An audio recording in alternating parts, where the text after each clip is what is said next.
I'm Matt Staniszewski, and this is Americaperiod. I'm here with Yvonne Pavlik, founder and owner of Portrait Princess here in the greater Pittsburgh area. Yvonne, please tell me about your business because I found it quite intriguing. I'm not even a pet owner. Well, I've always had a passion for pets and photography. My mom used to own a photo lab and a photography studio.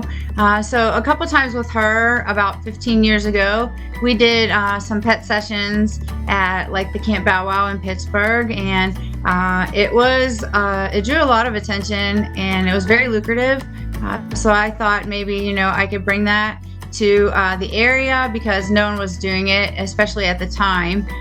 But actually no one's really doing just pet photography right now either. So I'd like to be the beginner of it. Hopefully it catches on, and I'd like to get a little maybe franchise going someday if that works out.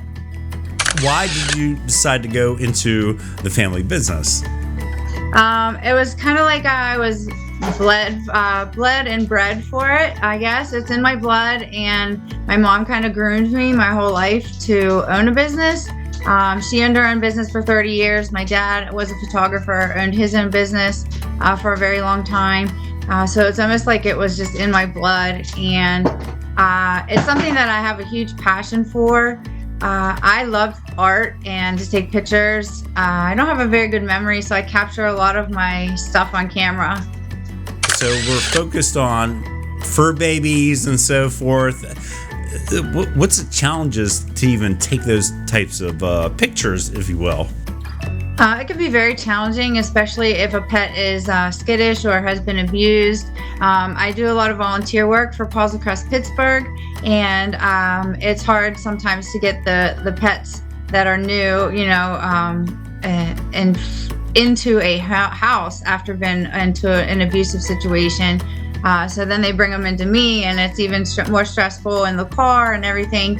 So when dogs are stressed out in the car, it's one thing to get them into the studio, get them calmed down. I get acclimated with the pet, let them sniff around the room. But usually it's easier to take the pet's pictures when the parents are outside of the room. It's almost like children. They behave a little bit better when the parents aren't around. No kidding. Okay. Yeah. But I basically just have them sit. It's a pretty repetitive process to just sit. They'll stand up. You got to sit them down. They'll stand up. They want to do the opposite of what you want them to do, but eventually they'll give in. Eventually they will cave. They'll know who the alpha is, and they'll cave and they'll just sit. But the magic is when you just squeak the toy, they get a little perky look on their face, and then you just snap the picture at the same time. You kind of have to have 4 hands, and I don't. So, it's a treat process. You got to give them a treat when they're good. You got to squeak the toy at the same time you're holding this heavy camera in one hand.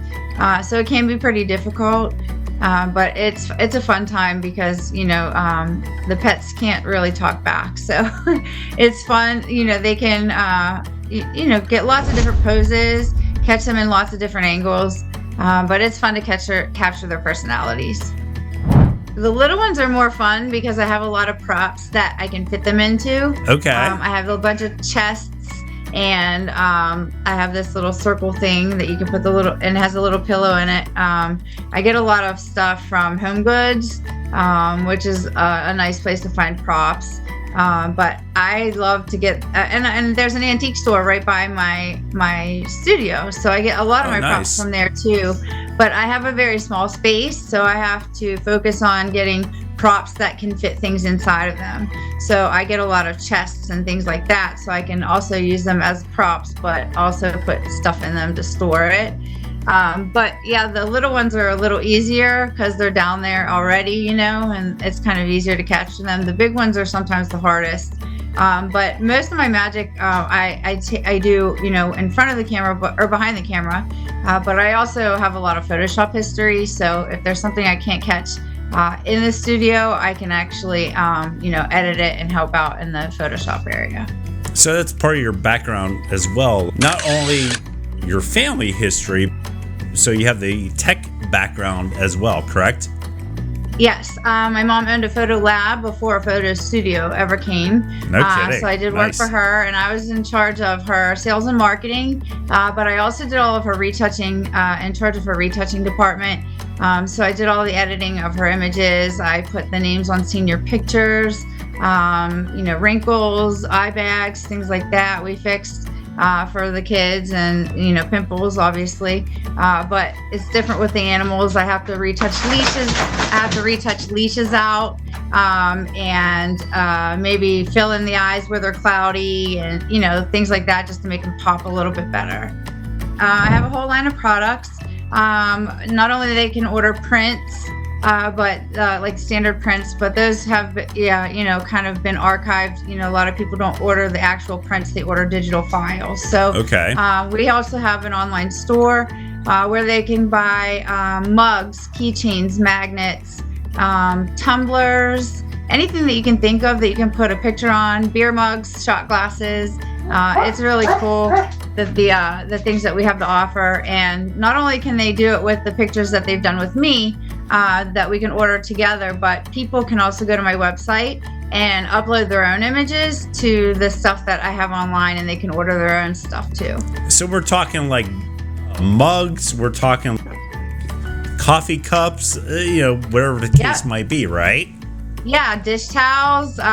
Wait, dish towels? Really? Yeah, we have dish towels. I even have a little tape measure. I have everything that you can think of, guys and girls products, for gifts. They make great gifts, and most of the products, even pillows, I have pillows, but most of the products that I have, you can get for under $30. Okay, and it's so great quality. So they can go to your website. They can work with you, taking pictures, but also uploading their own pictures, and you're able to provide a wide range. Yeah, it's really cool. And actually, my mom, my aunt, and my grandma all own the business in North Carolina that provides the products for me. Okay, so again, still a family business. It's really great. Basically, even if the objects that you see on the website don't have an image, it's possible to add an image to it. They're really flexible with how they make things, and they can customize it with names, different colors that you want. There's dog tags. I can't even imagine. There's I have one of them is a little love heart, and it's like a tabletop thing that you can use to put on your paperwork, at your desk and things like that. There's really nice stuff on there, and it's great quality. And on top of that, I mean, we're moving into the holiday season. It's endless possibilities. And like I said, they're very inexpensive. You can get a necklace for like $26. Yeah, definitely. A bracelet is like $16.95 with, a little charm with the image on it. So it's really great. Little gifts that are really thoughtful, and like I said, are very, very inexpensive. And I also just came out with a bunch of new templates for Christmas cards, so people can order Christmas cards through me as well. Does that include like the mailing list? Do you cover everything on something like that? Basically, they just get the cards in the envelopes. It's a template that they can choose which one they want their image in. So they can come to me. I have 3 different Christmas sets now at this point, 3 or 4 different Christmas sets. So they can choose a little mini session. It's a $30 mini session for half an hour. They can come in, we can do a few shots, and then they can sit with me. We can pick the favorite image, and then they pretty much just order the Christmas card design that they'd like. And then they get the Christmas cards and the envelopes. Working with a number of different individuals, what are some of the quirky pictures that you've encountered, or some of the weird things that I thought you might ask that, but I have a very unique experience with a parrot. A friend of mine brought his parrot into my studio, and my studio walls are glass. Okay.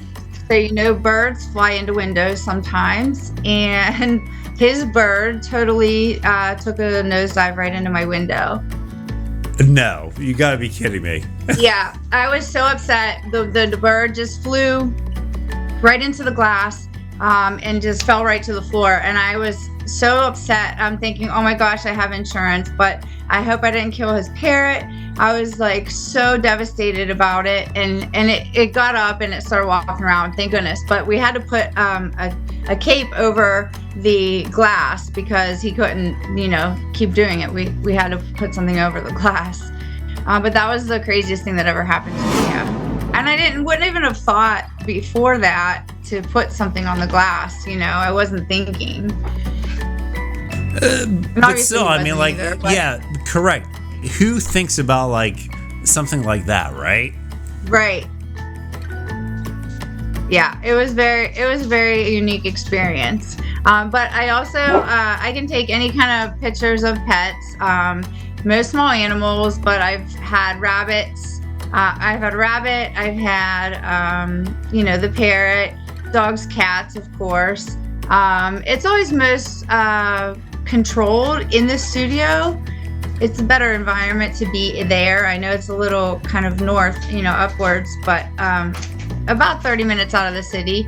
But if you can get your pets there, it's really the best environment to get them there because of the, what we can do with the lighting and the being still and all that kind of stuff. I can be on location. Okay. It's not an issue. Yeah, I can go on location. And actually, you read my mind here, my friend. So go ahead. Yeah. So I once a month I go to Paul East in McMurray. Okay. I have an agreement set up with them, so I go to them and we set up once a month. I can go to anywhere really on my days off of my normal job, but I can basically set up my set in their area. I can rent the space or give them a kickback. But basically they let me use their space. They invite their customers in, and then their customers get to experience it too, because I am, further that way. So I like to travel towards, Washington and McMurray and things like that. What types of packages do you offer? Basically, there is, I have special event packaging. So if you ever catch me at an event, I'm going to the Pittsburgh Pet Expo this weekend. I go to Halloween. I went to a couple weeks ago. But different little events, I will set up my backgrounds. I won't charge a session fee since there's going to be a bunch of people doing it. I'll just charge, the shipping and whatever. But the print packages are at a discounted price because there will be bulk people. And then I have hour-long sessions. I have mini sessions for $30. They're half an hour. At my studio, basically, it's already a pre-set up set, a holiday usually that I've already done before. I just hurry up and throw it up real quick. And then I have a $60 hour session where people can do as many backgrounds as they want within that hour. And then I have a birthday session, which is a little more because I get cake and balloons. But then on location, I just charge a little bit extra for travel and my time, depending on the location. If people can't make it to the studio, to bring it to them isn't too hard, as long as the space is available. I'm comfortable going within an hour of my studio, or within an hour of Pittsburgh, essentially, because I live in Green Tree. So most of my stuff, you should see my car. It looks like I live out of my car, but I have all my props and everything in there. So basically, if someone wanted a session, I'm comfortable traveling within an hour, just for time-wise purposes. Right. I don't have a huge free schedule to travel like 5 hours or anything. But if the money was worth it, maybe I would go. But yeah, I can go to. I went to Beaver Valley Mall last month. I go to McMurray. Tarentum, Pittsburgh, anywhere really, Crafton. There's a couple of events that I go to, throughout the city. What else would you like to share, my friend? Oh, so, okay, I mentioned Paws Across Pittsburgh earlier. I do volunteer work for them once a month. And what I do is set aside about 4 hours for their fosters to come to me and bring the dogs and get some portraits taken of them to showcase their personalities and to get them a little more noticed on the websites. Nice. So I do that once a month. And then after that, I stay until like 6 p.m. so that I can just extend the day for normal people who want to come in and pay for a session So I do stay there a little longer. My Christmas portrait sessions, mini sessions, are on November 12th from 2 to 6 p.m. It's a Sunday. I don't know what people are doing then, but that's my Christmas session. But yeah, basically, I also help Kitten Scoop, is a nonprofit organization. I go take pictures of their little kittens. Okay. Like Scoop. I gotcha. Yeah, a couple of different organizations. I donate my time, to help them get their pets a little more recognized. Yeah, that's my real passion is if I can't take them all home, because I do have a farm here.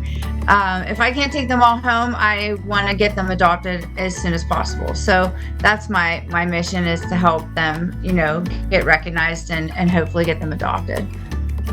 I'm glad you mentioned that. Yes, what drove this passion to begin with?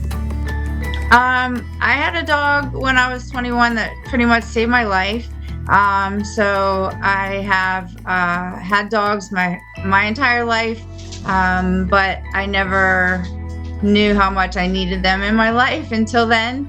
But they're very therapeutic, and they love you unconditionally, and they're there when you get home, wagging their tails. So basically they've helped me through some dark times, and I want to, like I said, adopt as many as I can or help them get adopted. I hate to see, the dogs in the shelters and things like that. It makes me sad. So basically I grew up pretty fast after college, and it was like sink or swim. So ever since I've been 21, I've worked 2 to 3 jobs to survive. I refuse to ask anyone for help or money. I'm very independent, and I don't want to depend on someone else to be able to do things. I guess I was controlled with people's money when I was younger, and I don't really like to be under someone's thumb, I guess, if you could say. That's fair. So I'm very driven to make money, always. Well, that, and also being an entrepreneur, and also, yes, quite frankly, like spreading the love. Right. Yeah, a lot of people consider their pets family. A lot of people don't have kids or haven't had the opportunity to have kids like me. I've never really been in a situation where it's come up. So I'm grateful for my dogs, that I have fur babies, and that I have something like kids to take care of, But a lot of people, I see them dress up their dogs, and they love to just, pamper them and come in and just buy things with their animals on it. So it's a very fun time to see them pick the things out that they want, and we can customize it with your names on it and things like that. And I love the fact that you have such a niche business going on here that, thank you. Quite frankly, people, especially when we're going into the holiday season, this is a great gift. Thank you so much. People can also put their kids in the pictures if they want to. I'm not a person photographer, but if they have pets and they bring their kids, I can do that. Awesome. Again, thank you so much, my friend. Appreciate you, and God bless. And we're going to talk very soon again. All right. Have a great day. You as well. Thank you.